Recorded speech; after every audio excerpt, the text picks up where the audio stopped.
एक दिन बालवीर कहीं घूमने जा रहा था। तभी अचानक से दो कारों ने आकर के बालवीर को टक्कर मार दिया और बालवीर की वहीं पर मौत हो जाती है। कुछ देर बाद वहां पर पुलिस आ जाती है। पुलिस ने काफ़ी छानबीन किया तो उसे 3 लोगों पर शक हुआ। उसने उन तीनों को बुलवाकर पूछताछ शुरू की। विवान ने कहा, मैं तो कल अपने गांव चला गया था। मेहर ने कहा, मैं तो कल अपने घर पर ही थी, कहीं बाहर नहीं गई। जेठालाल ने कहा, कल मेरी गाड़ी तो खराब हो गई थी। अब इन तीनों को देखकर क्या आप बता सकते हैं कि बालवीर का खून किसने किया? तो कमेंट करके इसका जवाब दीजिएगा।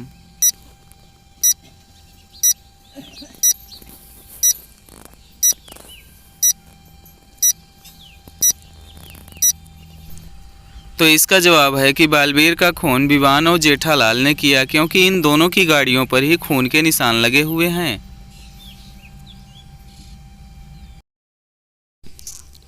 एक बार जेठालाल चोरी करने जाता है। सामने 3 घर थे। वह समझ नहीं पा रहा था कि उसे किस घर में चोरी करने के लिए जाना चाहिए, कौन सा घर उसके लिए सुरक्षित रहेगा।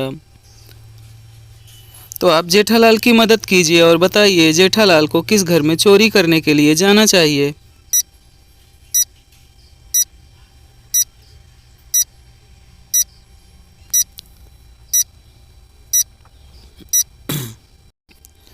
तो देखिए, तीनों घरों की खिड़कियां खुली हुई हैं, लेकिन घर ए की लाइट जल रही है। बी घर के सामने ढेर सारे जूते चप्पल हैं। सी घर की लाइट अभी भी बंद है, तो उसे सी घर में ही चोरी करने के लिए जाना चाहिए, वही उसके लिए सुरक्षित रहेगा। तो जेठालाल सी घर के अंदर पहुंच जाता है चोरी करने के लिए।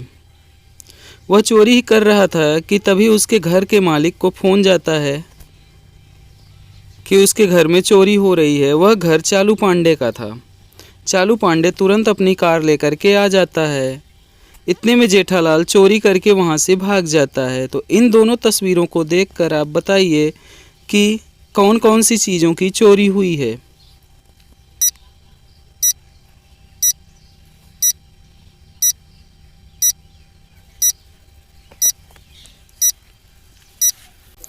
तो देखिए, कुल 3 चीज़ों की चोरी हुई है, स्क्रीन पर देख सकते हैं।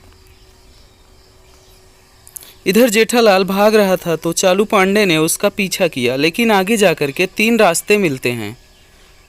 अब चालू पांडे सोचने लगा कि जेठालाल किन रास्तों से गया होगा। तो क्या आप बता सकते हैं कि जेठालाल किस रास्ते से भागा होगा? तो कमेंट में इसका जवाब दीजिए।